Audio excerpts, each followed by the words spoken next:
Well, hello everyone. My name is Dr. Lisa Newman, and it is a true highlight in my career to have this honor, this opportunity to interview Dr. Harold P. Freeman in this episode of Heroes and Legends for Annals of Surgical Oncology. Dr. Freeman was the founding director for the NCI Center to Reduce Cancer Health Disparities, founder of the Breast Examination Center of Harlem under the Memorial Sloan Kettering Cancer Center umbrella, former chairman of the President's Cancer Panel, and former president of the American Cancer Society. All of those titles, and in particular the programs that he founded, represent the reason why Dr. Freeman is a true icon in the oncology community, especially when it comes to compelling the American population to confront the adverse impact of poverty and socioeconomic disadvantage on public health. Dr. Freeman, you've gone way beyond simply illuminating cancer health disparities. You have personally established an entire transformational movement in our healthcare system, which has led you to very legitimately also carry the title of Father of Patient Navigation. And there's so much that we need for you to tell us, Dr. Freeman. We want to hear your personal story, including the wonderful, beautiful story behind your family name and the very special legacy that was established by your family, really embodying the African American dream. We also want to hear about your own journey in medicine and surgery, including your renowned dedication to the Harlem community. But lastly, you have been such a huge inspiration to thousands in the oncology community, and you've launched the careers of an entire generation of health disparities research. It's no secret to anyone that we're currently facing major threats to our ability to continue this work, to realize your vision, and to promote the next generation of physicians, scientists, and other healthcare professionals that are dedicated to achieving cancer health equity. So before we close, please do take a few minutes to share your wisdom with us and guide us regarding how we can navigate these uniquely challenging times. But first, please do share your personal story with us. Personal story is in 50 years ago, roughly, I came to Harlem to work. I had trained in general surgery and cancer surgery at Memorial Sloan Kettering after that. And I thought I was ready to work. When I came to Harlem, I realized I wasn't ready to do the work that had to be done. And I was a good surgeon. I knew how to do cancer surgery very well. But I faced a population of people, particularly in the breast clinic that I oversaw, that were coming in too late. So the skills I had to cut cancer out of Harlem, as I used to say I would do, an impossible thing, of course, I couldn't do it. And so it bothered me a great deal. I got a bit discouraged, at least in the beginning. And I decided to talk to the women who had come in too late, one by one.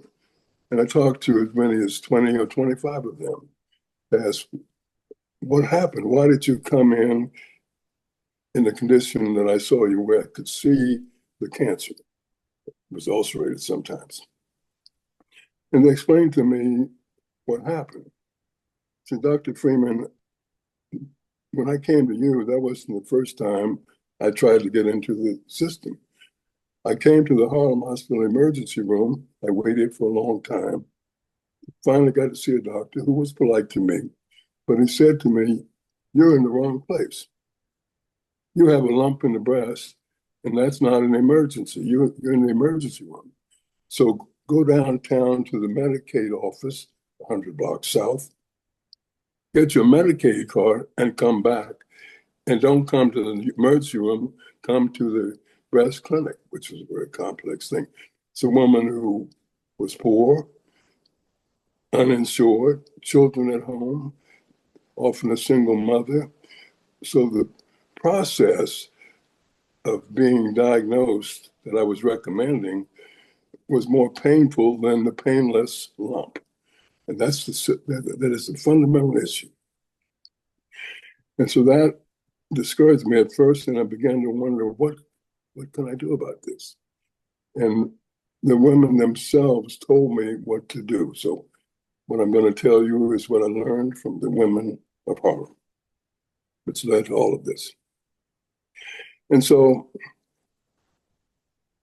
I set up a way for them to be screened free of charge, with some difficulty because I'm working in a hospital that wanted to be paid, of course.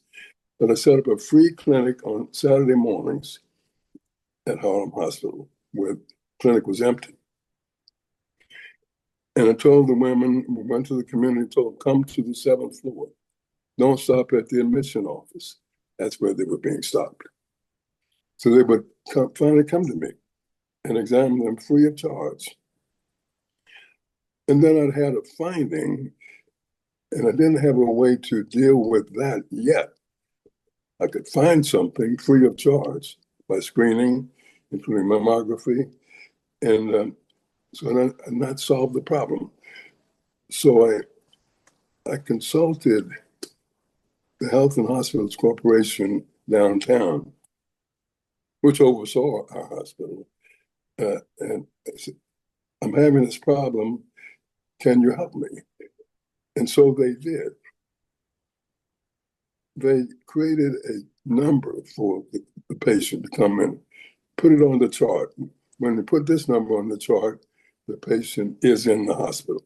So somebody downtown created a free clinic that the hospital accepted. That's the first challenge. So now I can get the mammogram done free of charge. I got you another problem. Now I have a finding. And the question, so what do you do with that? You've got to get them biopsied and diagnosed and treated. And that became the issue of navigation that came to my mind. Now, what really fixed it in my mind was I became the president of the American Cancer Society. And during my presidency, since these problems were bothering me about what was happening to poor people in Harlem, not knowing much about the rest of the country, I held hearings on cancer in the poor as president of the American Cancer Society. And we went to 7 American cities encompassing all 50 states and heard the testimony of poor people, not just Black people, of all poor people who had had cancer. And that was the first step to make from, I'm dealing with poor Black people, and now I'm dealing with poor people of any race, which was a change in my own thinking, because I didn't know about the other people. And they testified. And we concluded from those hearings, after several weeks, the following things. Poor people of any race meet barriers when they attempt to get into and through a complex health system, which is what we have. Meet barriers. And one of the barriers were financial barriers. They didn't have insurance, many of them. Communication barriers. They couldn't understand what was being said to them. Sometimes it was not being said in a cultural way that should have been said. Fear and distrust. And the other complexity of the healthcare system itself. These were things that I had to solve. And I thought of the idea after those hearings that in 1990, I created the patient navigation program at Harlem, the first patient navigation program in the world. And the issue that I've had to really settle is, what am I talking about? What is the journey that a person must make from where they live in a community to the point of being diagnosed, navigating to the point of treatment and rehabilitation, and even survivorship to the end of life. So I pointed out what I call the healthcare continuum. This was a new concept to me. And I'm trying to treat people one-on-one like every other doctor is. And I haven't considered what happened to them before they got to me and after they left me. And that's the system that we're in. So now the concept of a healthcare continuum, a journey that a person must make from the community where they live through a complex system to a point of survival. And that became what I needed to do in the form of navigation. That became patient navigation. And so I had a chance to talk about this at higher levels through luck. The luck involved the point that the governor of New York State, whose name was Hugh Carey, his wife died of breast cancer in 1974, I believe. She was 47 years old. The governor asked the question, what can I do for breast cancer in the state of New York? I was called to testify to his committee. And my testimony led to the point that the governor of New York put the money in Harlem. It formed the Breast Examination Center of Harlem, free clinic connected to Harlem Hospital as well. And so now I've made some significant steps. Things are moving, getting positive for me. And that is how patient navigation began. But then I had to take it further. It began in Harlem. I had shown that it works. And now the question was, what about the rest of the country, the rest of the world? And so we began to get some movement there. And finally, I got to testify before the Congress of the United States. And I was surprised to get the opportunity to do that, but I did. It wasn't something I thought I would ever do. And I told them the story that I told you. And fast forwarding, the Congress voted to support patient navigation and was signed by George Bush the son. And the Patient Navigation Act was signed by George Bush in 2005, following 15 years of work that I've described. And that is how it became a national issue. And so that's a big part of the story. And once it was signed, when a president signs something and Congress votes on something, it carries some weight. And now we began to get support for patient navigation in the country as a whole. And that's essentially the beginning of the patient navigation story. Wow, what a beautiful, powerful, and compelling story. And you make it sound so smooth. It had to have been incredibly difficult, but through the power of your personality and the strength of how passionately you care, you carried it through and saw it through the finish line. And I love the way you've always spoken. You alluded to it just now, that the healthcare continuum begins with the neighborhoods where people live. I've heard you say that, and it's always resonated with me. And the power of your personality is something that is ingrained in your family. Your family story is a pretty compelling one in and of itself. Would you mind sharing that with us, including how your family name came about? I'll be glad to tell you that it's a big story, and I'll tell you some part of it. So when I was a resident in Memorial Sloan Kettering, I was receiving Time magazine. And on the front cover of Time magazine in 1966, the picture of a man named Robert Weaver on the cover. He was my cousin. I never met him before, but my family had told me I had such a cousin. He had been appointed by Lyndon Johnson to be the Secretary of Housing and Urban Development, the first Black cabinet. And I knew this guy, and now I'm seeing, and in the story in Time magazine, it told his family history, and that was my family's. Oh my God. So that's how I found out about my family history. And it referred to a man named Waller Freeman, who had been a slave, and Waller was freed at a certain point, uh, but Waller had his woman or wife, though he didn't be recognized, he wasn't recognized being married at the time. It was his wife in every respect.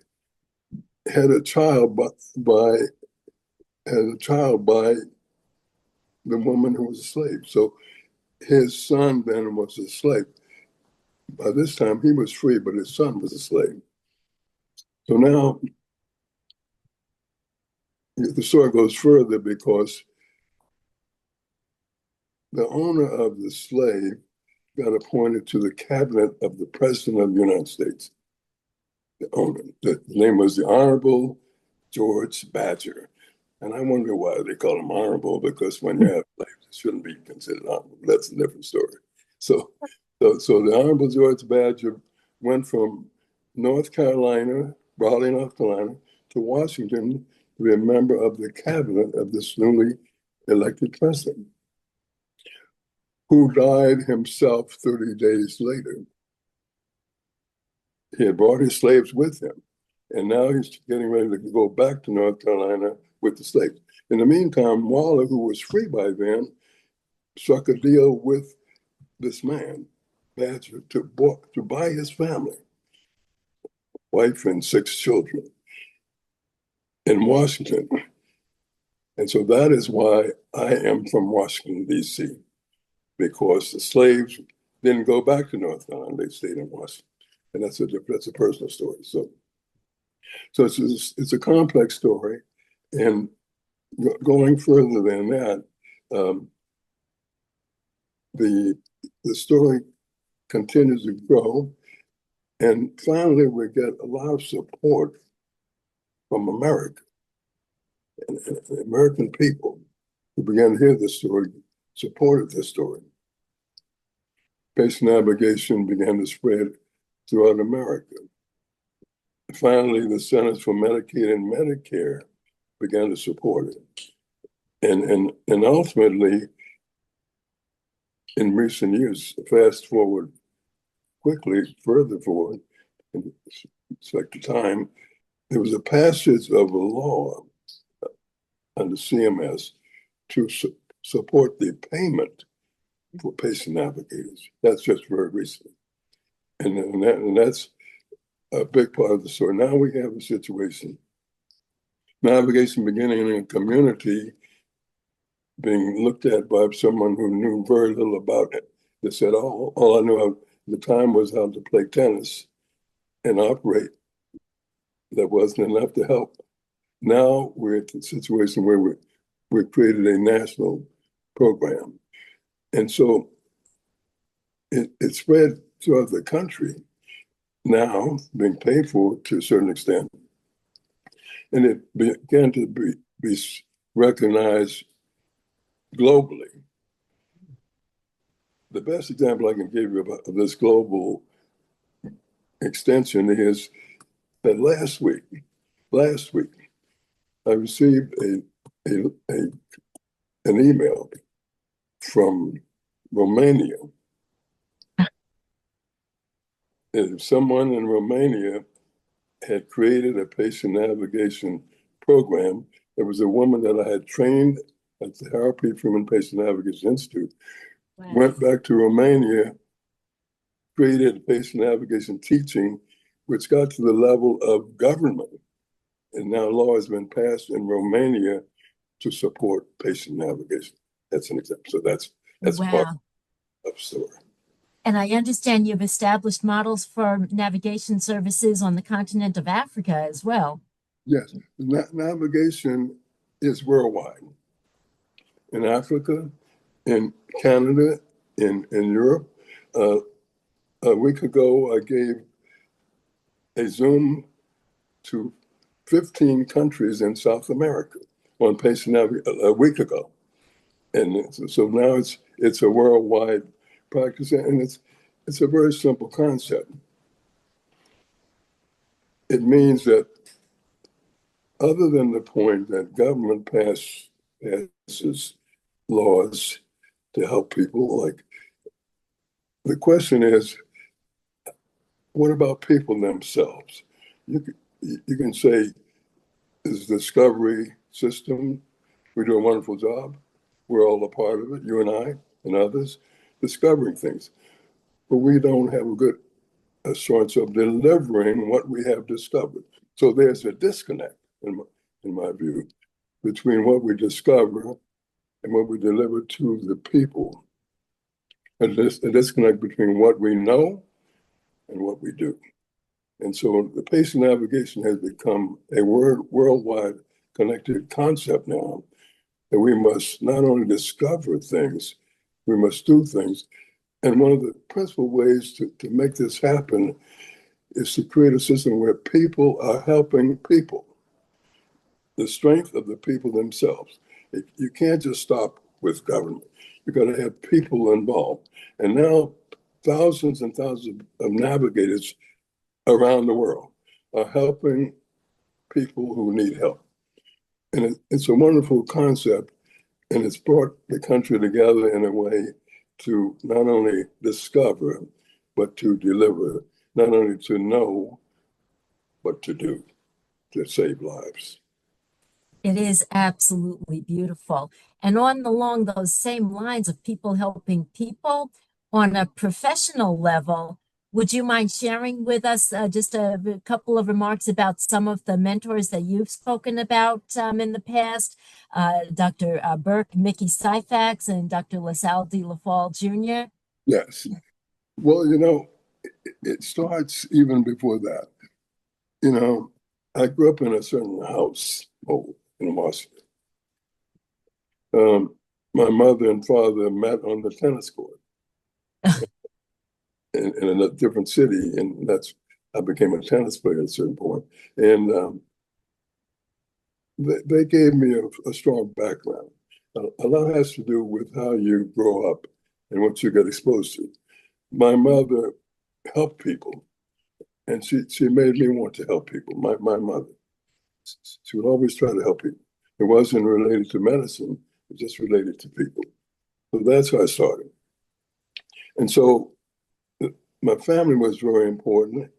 And when I went into medicine and trained to be a cancer surgeon, I wanted to help people like my mother wanted to help people. So I started with my family background. And so I grew up in a segregated society. And that put a certain background that helped me to understand. We were a happy family. It was a segregated city, but there was much help for me. I wasn't complaining about the segregation because I wasn't dealing with it. I was separated. But I knew it was wrong. So a part of what I got concerned about from that background was social injustice. Social injustice. And it came to a point to me not to be just concerned about people like me. I have to be concerned about any social injustice that occurs in America. So I started out trying to help Black people because the people were Black that I was trying to help. But then I found that you can't help one group of people. You've got to help everybody to make it work. So for example, you can't have Medicaid for one race of people. You've got to have Medicaid for anyone who is poor. So I began to think like that. So, and this was influenced by my education at the Catholic University of America. I'm a Catholic by practice. And it taught me St. Thomas Aquinas and Aristotle and Plato about universality. So I became sort of a universal thinker.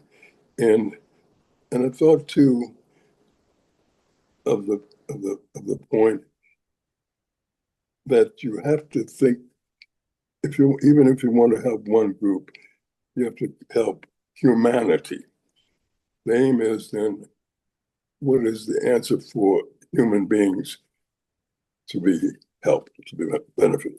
So that's my philosophy. It started with complex things. It grew from a segregated background, which sensitized me to the injustice. And so now I think of medicine not only as a surgeon who knows how to operate on cancer one-on-one, but an understanding of the universal picture beyond the group that I belong to people of all races. In other words, it's a human benefit that I'm most concerned about. And those are the things that have driven patient navigation to where it is now. Well, your mom certainly did a wonderful job of instilling that North Star that you've always followed in helping people as a humanitarian effort. That's clearly part of your core. I do have to ask you to provide us with some guidance in dealing with the challenges that are facing healthcare today, and in particular, facing issues related to achieving health equity and some of the very big issues that we're facing in terms of diminished funding for research and diminished funding for outreach to the underserved. Yes. It's a great challenge. The society is going through some changes now, in particular. A lot of conflict is going on. I believe that most American people are fair. My own personal view, I may be optimistic, I don't know for sure. But we're in a particular phase of American conflict that is working against what I would like to see happen. For example, the point of people not caring about diversity. Diversity is the key to being a human being. Diversity. We should Thank enjoy you. it, we should profit from it. We should be happy about it. Diversity has been what has made me what I am, a diverse person. And the society needs to think like that.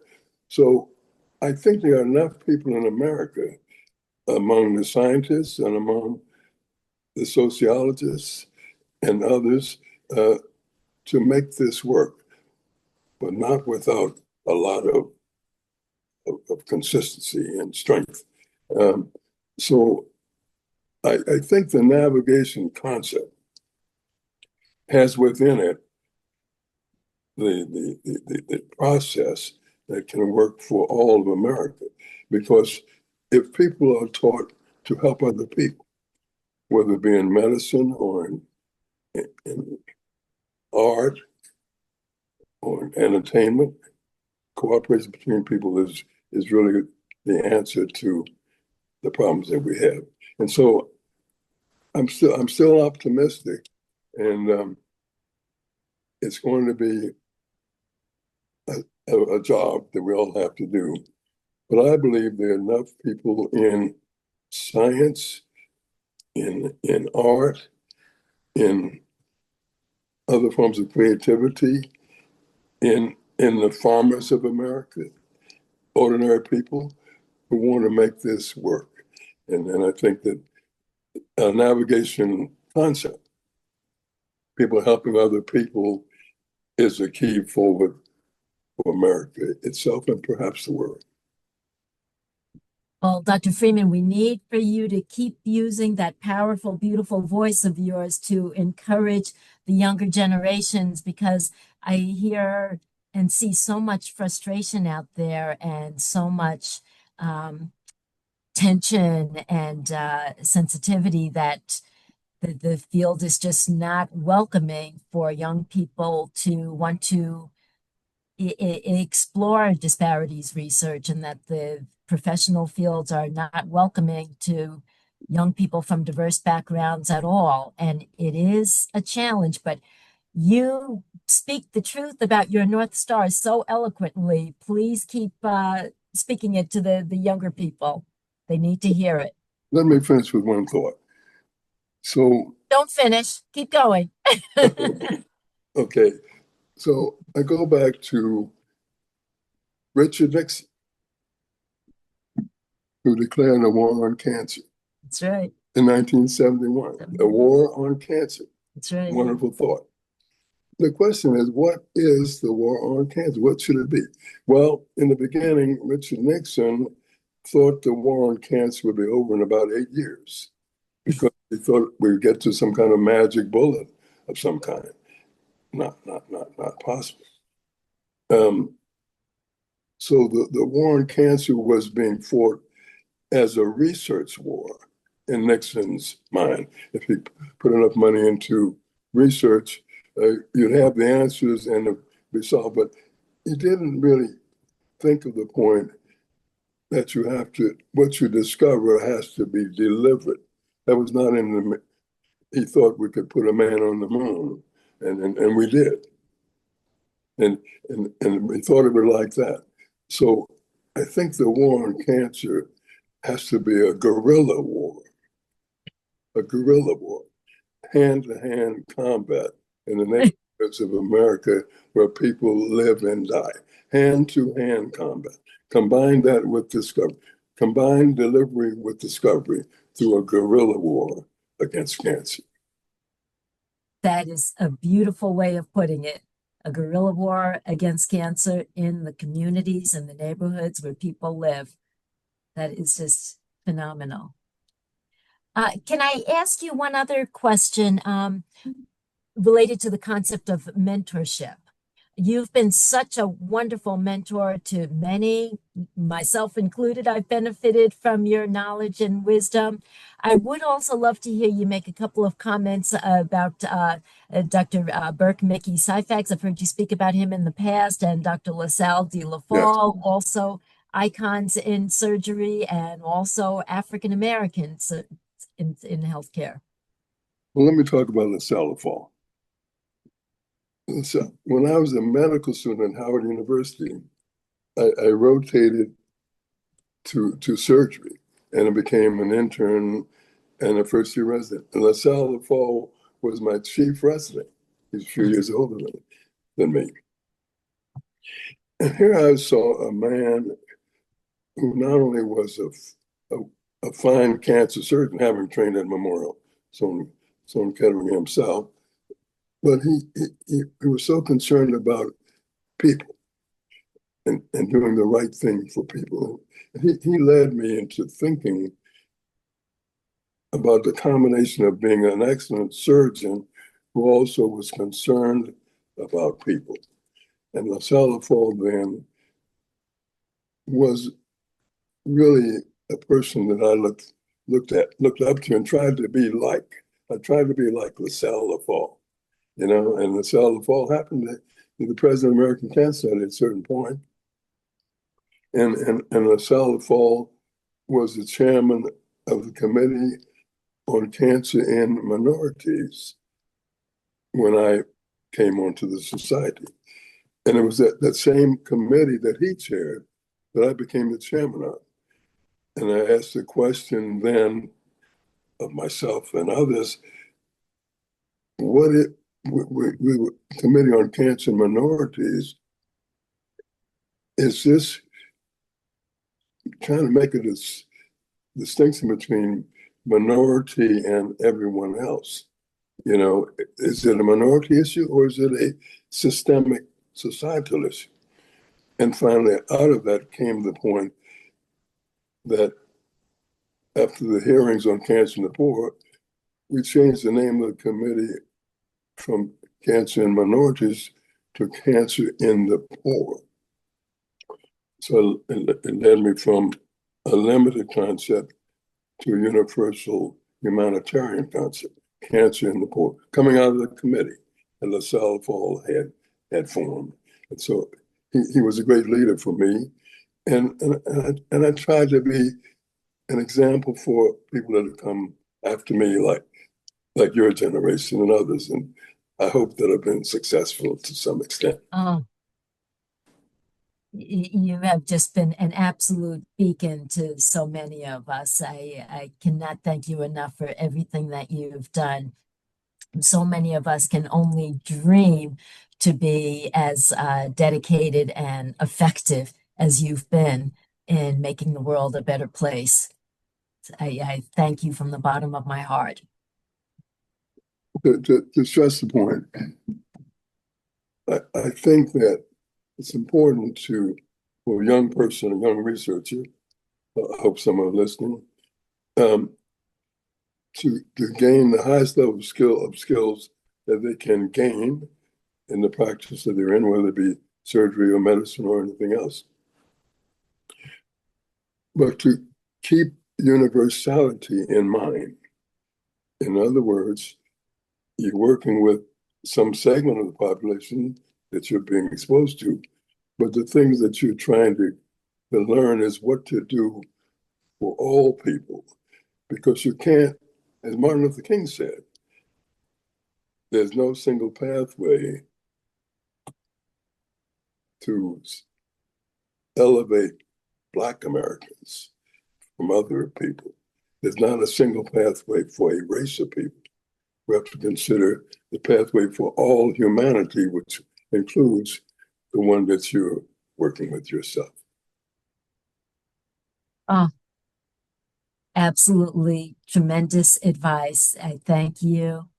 It has been such an absolute honor to have this conversation with you today, and I look forward to engaging you in other efforts. As I mentioned before, I can't say it often enough. We need to keep hearing your voice. Thank you so much. The messages that you've shared with us today are messages that need to be heard by all far and wide. Thank you. Thank you so much for your time today, Dr. Freeman. Such an Thank you. honor. Thank you, Lisa.